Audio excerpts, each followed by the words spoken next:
শিবসেমিয়ান কাইপেন্সি। আমি এখন মাননীয় সদস্য তথা বিরোধী দলের অধিবেশনের নেতা মাননীয় বিমল কান্তি চাকমা মহোদয়কে এই বিলের উপর আলোচনায় অংশগ্রহণ করার জন্য অনুরোধ করছি। বিশেষ করে যে বিলগুলো এসেছে, আগে এসেছিল যেটা Tripura tribal area settlement district council trading licence and control pass settlement rules 2022। এখানে মোটামুটি trade article name trade licence fee. আমি কালকে দেখেছি আগরতলা মিউনিসিপ্যাল কর্পোরেশন এবং আরবান ডেভেলপমেন্টের যে তাদের রেটগুলো, আমি শুধু অনুরোধ রাখবো যে আগরতলা মিউনিসিপ্যাল কর্পোরেশন এবং আরবান ডেভেলপমেন্ট তাদের সাথে রেটটা আমাদের সামঞ্জস্য কীরকম আছে কিনা, এটাই। কারণ অনেক বড়, আমি কালকে যেটা রাত্রে টেলিফোন করে আনার পরে দেখেছি বিরাট 40 বান্দা, এগুলা সমস্ত রেটগুলা আমাদের এখানে তোলা হয়েছে কিনা, এটা একটা ফলো। আর একটা জিনিস যে ফিনান্সিয়াল মেমোরেন্ডামে এখানে কোনো এক্সপেন্ডিচারের কথা উল্লেখ, এখানে কি দেখছে, the bill enacted and brought into force will not involve expenditure from the district fund details. Administration related expenditure তো মিনিমাম তো একটা কিছু লাগবে না, আমরা যে এখানে যেটা দিব এত মিনিমাম তো একটা লাগবে। এটা আমাদের এটা হলো ওই বিলটা। এরপরে Tripura tribal area settlement district forest management and control act 2022। এখানে আপনার ফার্স্ট পেজে যেটা ডেফিনেশনটা দেওয়া হয়েছে, ওইখানে আমার মনে হয় গ্রাম সভাটা উল্লেখ থাকা দরকার। কেননা related to forest right act, গ্রাম সভাটা খুব ইম্পর্টেন্ট, যেখানে আমাদের কাস্টমারি সিস্টেম, কাস্টমারি ল প্রভিশনটা জড়িত আছে। আমরা ভুলে যাই আমাদের জনজাতিদের অধিকার, সবচেয়ে পাওয়ারফুল অধিকার হচ্ছে সোশ্যাল কাস্টম, আমাদের কাস্টমারি সিস্টেম, ওইটাকে আমাদের গুরুত্ব দেওয়া দরকার। এখানে যদি গ্রাম সভাটা থাকে তাহলে পরে থাকবে। ইভেন দেখেন 3/8/2009 ministry of environment and forest government of India new Delhi থেকে একটা যেটা করছে ফরম্যাট বি করে ফরম্যাট আছে, গ্রাম সংসদই এনওসি দেবে যেখানে আছে, এত পাওয়ারফুল। তাহলে এখানে আমার মনে হয় এখানে এটা উল্লেখ থাকা দরকার। এরপরে দেখুন এখানে যেটা ফরেস্ট প্রডিউস যেটা, ওইখানে আমাদের যেটা ট্রেডিশনাল মেডিসিনাল প্ল্যান্ট, এই শব্দটা একটা উল্লেখ থাকা দরকার। কেননা এটা যদি থাকে আমরা অনেক কিছু করতে পারি, পরবর্তীতে আমাদের এক্সিকিউটিভ কমিটি বোধহয় এটার উপরে করতে পারে অনেক কিছু, কাজে এখানে এটা উল্লেখ থাকা দরকার, এটা খুব ইম্পর্টেন্ট, মোস্ট ইম্পর্টেন্ট। এরপরে আরো একটা লিখছে, এটা পেজ নাম্বার 2-তে, যে magistrate means a magistrate of the first class or second class and includes a magistrate of the third class. এখানে কি হলো, ম্যাজিস্ট্রেট কি, কোন ম্যাজিস্ট্রেট? আমি স্টেট গভর্নমেন্টের এটা কালকে একটু রাত্রে দেখেছি তাদের ফরেস্টের যেগুলা, এখানে থাকে কি কোনো একজন হয়তো ম্যাজিস্ট্রেট পাওয়ার দিন ফরেস্টের ব্যাপারে, ranger, SDF, sub divisional forest officer, district forest officer, এই সমস্ত কাজে এখানে ম্যাজিস্ট্রেট বলতে আমরা তো সাধারণত ওই কোর্টের বিচার করে না, এই ম্যাজিস্ট্রেট নিয়ে হয়। তাহলে এটা একটু ক্লিয়ার করা দরকার, এখানে ফরেস্ট ডিপার্টমেন্টেরই কোনো অফিসার এখানে তার ম্যাজিস্ট্রেট পাওয়ার দিয়া এটা যোগ করবে, এটা আমি দেখছি স্টেট ফরেস্টের তাদের জোটে আছে। কাজে এইগুলো আমাদের বিশেষ করে দেখা দরকার। কারণ আমি যেটা বলেছি যে কাস্টমারি সিস্টেম এন্ড কাস্টমারি ল, আমরা অনেক সময় এটাকে অবহেলা করি। এটাকে যতক্ষণ পর্যন্ত আমরা এস্টাবলিশ করতে পারবো না, ততক্ষণ পর্যন্ত এই যে ফরেস্ট রাইট অ্যাক্ট আমরা দেখেছি যে পেশা act, panchayat extension to schedule area, যেখানে 5th শিডিউল এরিয়াগুলোতে, কিন্তু হোয়ারেজ আমাদের 6th schedule area Tripura village committee act 1994, সেই ভিলেজ কমিটি অ্যাক্ট 1994 হয়েছে। তারপরে হয়েছে 1996 হয়েছে পেশা act, panchayat extension to schedule area. ওরা যে ক্ষমতাটুকু দিয়েছে, কিন্তু আমাদের 6th শিডিউল এরিয়াতে ভিলেজ কমিটিতে কোনো কিছু নেই। যার কারণে কি হয়, ওদের জমাতিয়া সমাজপতিদের সাথে কথা হচ্ছিল, বলেন অন্যরা তো হয় নাই, আমাদেরটা অনুমোদিত, আমাদের জমাতিয়া কাস্টমারি ল, কিন্তু যেটা অনুমোদন দেওয়া হয়েছে সেটাই অনেক জায়গাতে শুনতে চাই না। কারণটা হচ্ছে এটা আমাদের অন্যরা থেকে আমাদের নিজেদের আগে সচেতন হওয়া দরকার। বিশেষ করে যারা শিক্ষিত সম্প্রদায়, শিক্ষিত সমাজের মধ্যে, আমাদের জনজাতিদের মধ্যে, আমাদের তাদের আগেই এটা ওয়াকিবহাল হওয়া দরকার। যেমন আজকে আমাদের শিবসার কাইবেন বাবু খুব সুন্দর করেছে যে কেন মারামারি হবে, 6th শিডিউল মানে কি? 6th শিডিউল তার অর্থটাই হচ্ছে আমার সমাজ ব্যবস্থার মাধ্যমে আমি সরকারকে, এই যে প্রশাসনটাকে আমি পরিচালনা করব। আজকে আমার সমাজপতিরা নন পলিটিক্যাল, যে কোনো দলের হতে পারে, স্বাধীন সত্তা নিয়ে, এবং আজকে আমি জনপ্রতিনিধি হয় কেন, আমি যদি সামাজিকতাভাবে অন্যায় করি, আমার সমাজ বিচার করার ক্ষমতা থাকবে। তো যে কেউ হোক, কাজে নিজের কাস্টমার সিস্টেম এবং তার আইনকে আমরা যদি সম্মান না দেই, আমরা যদি গুরুত্ব না দেই, যারা ডাইরেক্টর, সেক্রেটারি, কমিশনার, বিভিন্ন উচ্চ পদে রয়েছেন আমাদের জনজাতির মধ্যে, তারা যদি সম্মান না দেয়, অন্যরা কেন সম্মান দেবে? কাজেই এই যে আমাদের যে অধিকারগুলো রয়েছে, আমি মনে করি আমরা ADC প্রশাসনের মধ্য থেকে সমাজপতিদেরকে সঙ্গে নিয়ে গ্রাম স্তরে, এই যে গ্রাম সভা, যে কথা বললাম, গ্রাম সভা করব, একটা গ্রাম লেভেলে একটা কমিটি করবে, তার দায়িত্ব এবং কর্তব্য কি হয়তো ওরা জানে না। তাহলে কি করতে হবে আমাদের? আমরা যদি এখানে ট্রেজারি ব্যাচ, অপোজিশন ব্যাচ না বলে আমরা যৌথভাবে এটাকে সচেতনতা করা, তাদের দায়িত্ব এবং কর্তব্য, তাদের ক্ষমতা কতটুকু আছে, এটা আমরা প্রচার করা দরকার, এটা মনে করি। কাজেই কারণ রিজার্ভ ফরেস্টের মধ্যে আমাদের অধিকার রয়েছে, রিজার্ভ ফরেস্টের মধ্যেও জনজাতিদের আমাদের অধিকার রয়েছে, এইগুলো নিয়ে আমাদের সচেতনতামূলক আমাদের সভা করা দরকার এইগুলোতে। কাজে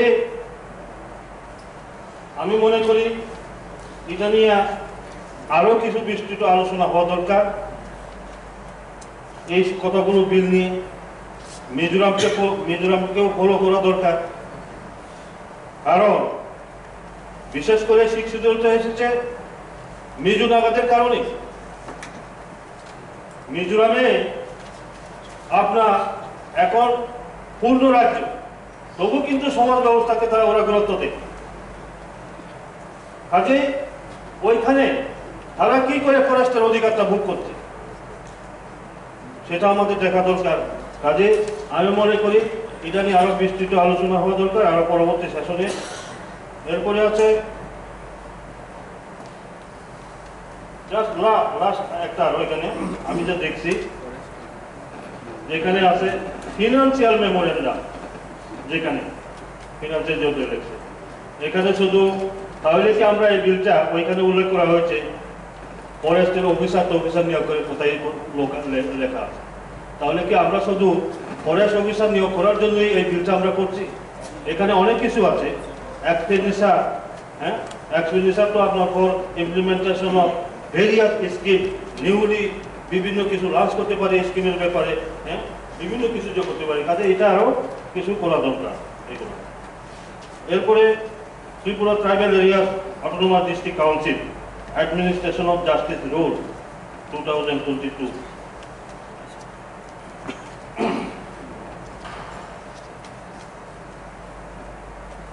এখানে আপনার বিচার ব্যবস্থা হবে 3 স্তরে, ভিলেজ কাউন্সিল কোর্ট বা সাবঅর্ডিনেট কোর্ট এবং council court, district council court.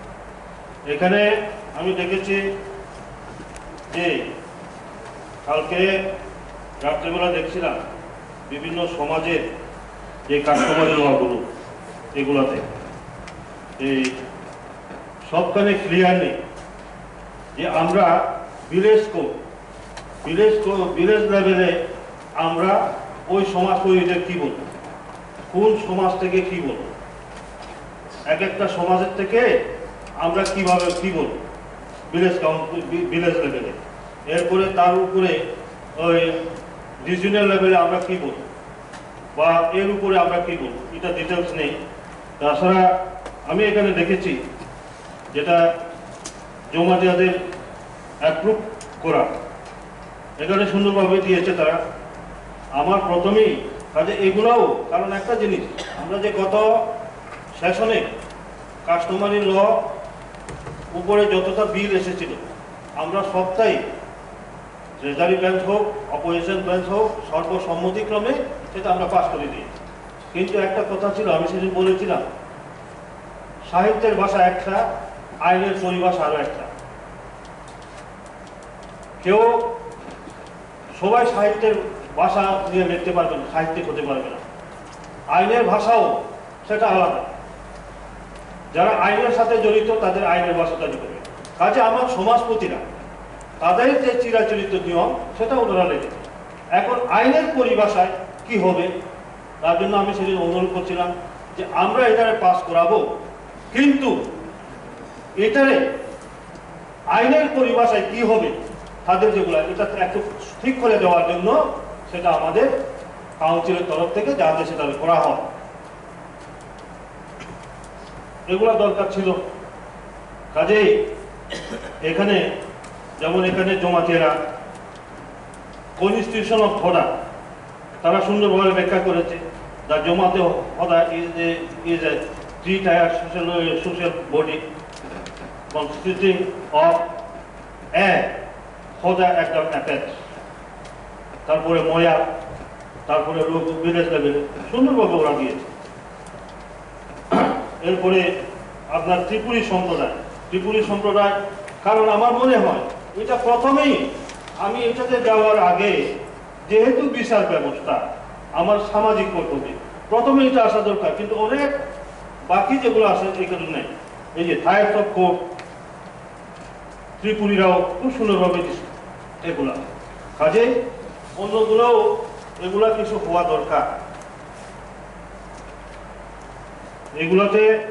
কাজে আমি একটা প্রস্তাব রাখবো এই বিষয়ে মাননীয় চেয়ারম্যান স্যার আপনার মাধ্যমে এই হাউস আমরা যদি কাউন্সিলের তরফ থেকে সমস্ত সমাজপতিদের আপনারা ডাকুন, প্রশাসনের তরফ থেকে সিএম সাহেব আছেন, তাদের ডেকে এগুলা কিছু ক্লিয়ার করা যে গ্রাম স্তরে, অঞ্চল স্তরে এবং রাজ্য স্তরে কি করা হবে এগুলো। তাছাড়া আরো কতগুলো দেখছি যে আমাদের স্টেট এবং ADC প্রশাসনিকগতভাবে আমাদের আরো সংযোগ থাকা দরকার, বিশেষ করে এই আইনের ব্যাপার নিয়ে। কারণ অনেকটা বিল ফেরত এসেছে যে ওরা লিখেছে যে ADC এরিয়া এবং ADCর বাইরে, এই কথাটা উল্লেখ করায় অনেকটা বিল এখানে ফেরত কথা দিয়েছে। কিন্তু আমি এখানে দেখছি মিজোরামের কথাই দেখি, মিজোরামে অলরেডি এটা অনুমোদিত চাকমা ডিস্ট্রিক্ট কাউন্সিলে, ওরা কি লিখেছে, এই আইন বিশেষভাবে চাকমা স্বায়ত্তশাসিত জেলা পরিষদের সমগ্র এলাকাতে প্রযোজ্য হবে এবং এই এলাকা যে কোনো জন, যে জাতি বা ধর্মের হোক না কেন, আর সে যে কোনো স্থানীয় আদিবাসী হোক না কেন, এই এলাকার মধ্যে সংঘটিত যে কোনো মামলা মোকদ্দমা বা দুর্ঘটনায় জড়িত হলে তার উপরেও এই আইন প্রযোজ্য হবে এবং মিজোরামের অন্য সব চাকমা এলাকাতেও এই আইন প্রযোজ্য হবে। মিজোরামের অন্য সব এলাকাতে, কাউন্সিলের বাইরে ঠিক তদ্রূপভাবে এটা অনুমোদিত জমাটিয়া কাস্টমারি ল আমাদের ত্রিপুরারই ওইখানে আছে। এই আইন সমস্ত ত্রিপুরা উপজাতি এলাকার স্বশাসিত জেলা পরিষদে স্থায়ী বসবাসকারী জমাতিয়া সম্প্রদায় এবং তার বাইরে এডিসির বাইরে বসবাসকারী জমাতিয়া সম্প্রদায়ের ক্ষেত্রেও প্রযোজ্য। তাহলে এটা যদি আমার অনুমোদন লাভ করতে পারে, বাকিরা কেন লাভ করবে না? জিয়াংদের ক্ষেত্রে কোনো প্রশ্ন এসেছে, বাকিরা কেন হবে না? এটা তো আমাদের ত্রিপুরা রাজ্যে, এটা না হয় মিজোরামের বলছি, এটা তো আমার ত্রিপুরা, তাহলে এটা কেন হবে? কাজেই আমি দেখছি আসামের বিভিন্ন ল কলেজগুলোতে ওইখানে ল স্টুডেন্টরা বলে, আরে ওইখানে তো কাস্টমারি ল করতে হয়,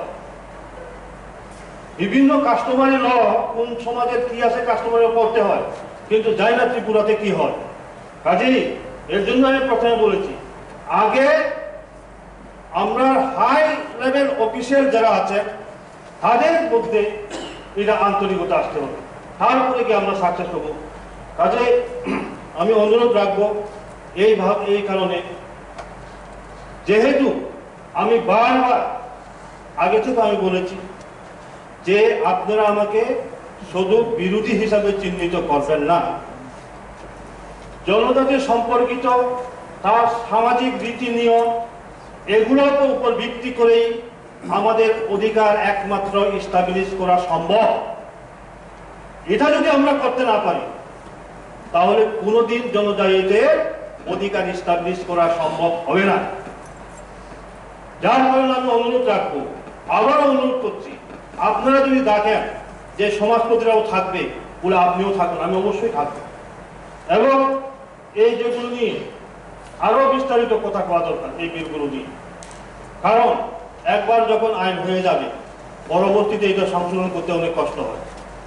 কাজে যাই হোক, এরপরেও রয়েছে আমার শিবসেন কাইপিন বাবু বলেছেন যে অন্যান্য সম্প্রদায়ের ব্যাপারেও, যে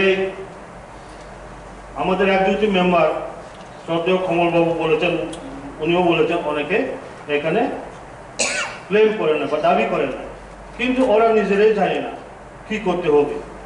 সবচেয়ে দুঃখের ব্যাপার, যাতে কোনো প্রতিনিধি নেই আমাদের এই কাউন্সিলের মধ্যে। কাজে আমি মনে করি যে এই সমস্ত ছোট ছোট সম্প্রদায় তাদের কোনো প্রতিনিধি নেই, তাদের কথা কে বলবে। কাজে আমরা সাব জোনাল লেভেলে, জোনাল লেভেলে তাদের সাথে সম্পর্ক তৈরি করতে পারি আমরা প্রশাসন দিয়ে। আমি ওদিন গেছিলাম যে তারা শাহবাগানে ডেকেছিল, বয়ে বীর, মুন্ডা, ওরাং, সাঁওতাল, তারা কোথায় যাবে, কি করতে হবে তারা নিজেরাই যায় না। সবচেয়ে অবাক লাগে, যে কোনো সাইড থেকে হোক আমরা তাদেরকে পশ্চিমাঞ্চলের আদিবাসী হিসাবে বলি, লেবার হিসাবে, শ্রম শ্রমিক হিসাবে আমরা চিহ্নিত করি, একটা জাতি একটা সম্প্রদায় হিসাবে আমরা চিহ্নিত করি না। পরিচয়টা তারা শ্রম শ্রমিক। সাঁওতাল হলে একটা ট্রাইব, তো একটা জাতি, মুন্ডা, ওরাং একটা ট্রাইব, একটা জাতি। একটা জাতি যদি হয় তার কি থাকতে হবে, তার ল্যাঙ্গুয়েজ থাকতে হবে, ভাষা থাকতে হবে, মাতৃভাষা থাকতে হবে, তার কালচার থাকতে হবে, তার ট্রেডিশন থাকতে হবে, তার সোশ্যাল কাস্টম থাকবে। কিন্তু আজকে তাদের জন্য কিছুই নেই।